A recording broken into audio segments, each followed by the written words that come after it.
के मुख्यमंत्री तीरथ सिंह रावत आज दिल्ली में बीजेपी अध्यक्ष जेपी नड्डा से मिलेंगे। उत्तराखंड बीजेपी की 3 दिन तक चली चिंतन बैठक के बाद वो दिल्ली आ रहे हैं। इस दौरान तीरथ सिंह रावत के विधानसभा सदस्य बनने के लिए उपचुनाव पर चर्चा होगी। राज्य की गंगोत्री और हल्द्वानी सीटों पर उपचुनाव होने हैं। तीरथ सिंह रावत का 10 सितंबर तक विधानसभा सदस्य बनना जरूरी है, नहीं तो संवैधानिक संकट पैदा हो जाएगा। अखिलेश शर्मा हमारे सहयोगी हमारे साथ जुड़ रहे हैं ज्यादा अपडेट के साथ। अखिलेश, पहली बात तो 3 दिन तक जो चिंतन बैठक चली थी उसमें क्या कुछ चर्चा हुई, और अगले साल हम जानते हैं चुनाव है उत्तराखंड में, और तीरथ सिंह रावत किस सीट से उपचुनाव लड़ सकते हैं, क्या क्या अपडेट मिल रहा है?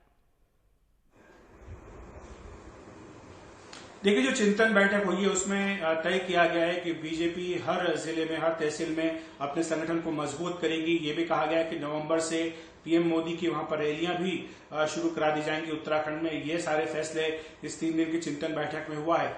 और इसी बैठक के अगले ही दिन यानी आज मुख्यमंत्री तीरथ सिंह रावत दिल्ली आ रहे हैं। बताया गया है कि वो बीजेपी अध्यक्ष जेपी नड्डा से मुलाकात करेंगे। दरअसल 10 सितंबर तक तीरथ सिंह रावत को विधानसभा का सदस्य बनना जरूरी है, नहीं तो राज्य में संवैधानिक संकट खड़ा हो जाएगा। या तो फिर उन्हें इस्तीफा देना पड़ेगा या फिर बीजेपी को उसके बाद जो है नया मुख्यमंत्री बनाना पड़ेगा। तो ये जो पूरी गेंद है वो चुनाव आयोग के पाले में है।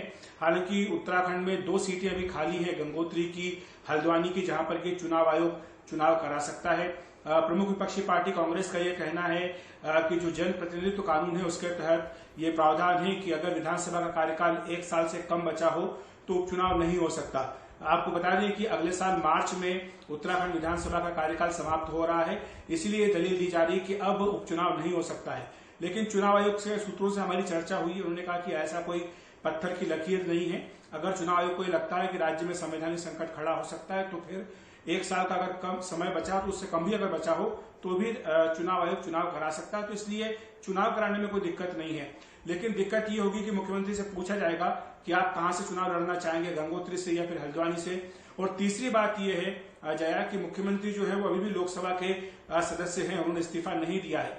तो वो अगर चुनाव लड़ने जा रहे हैं विधानसभा का तो जाहिर सी बात है कि उन्हें लोकसभा की मेंबरशिप से भी इस्तीफा देना पड़ेगा। और जो उनकी सीट खाली होगी लोकसभा की, वहां पर भी एक उपचुनाव होगा। तो इस तरह से 3 उपचुनाव होंगे। तो इस पर चर्चा हो रही है कि किस तरह से और कब ये होना चाहिए। जी, बहुत बहुत शुक्रिया अखिलेश शर्मा इस पूरी जानकारी के लिए। तो यहाँ पर संवैधानिक संकट पैदा हो जाएगा अगर तीरथ सिंह रावत उपचुनाव, विधानसभा का उपचुनाव उन्हें लड़ना होगा, क्योंकि अभी वो लोकसभा के सदस्य हैं।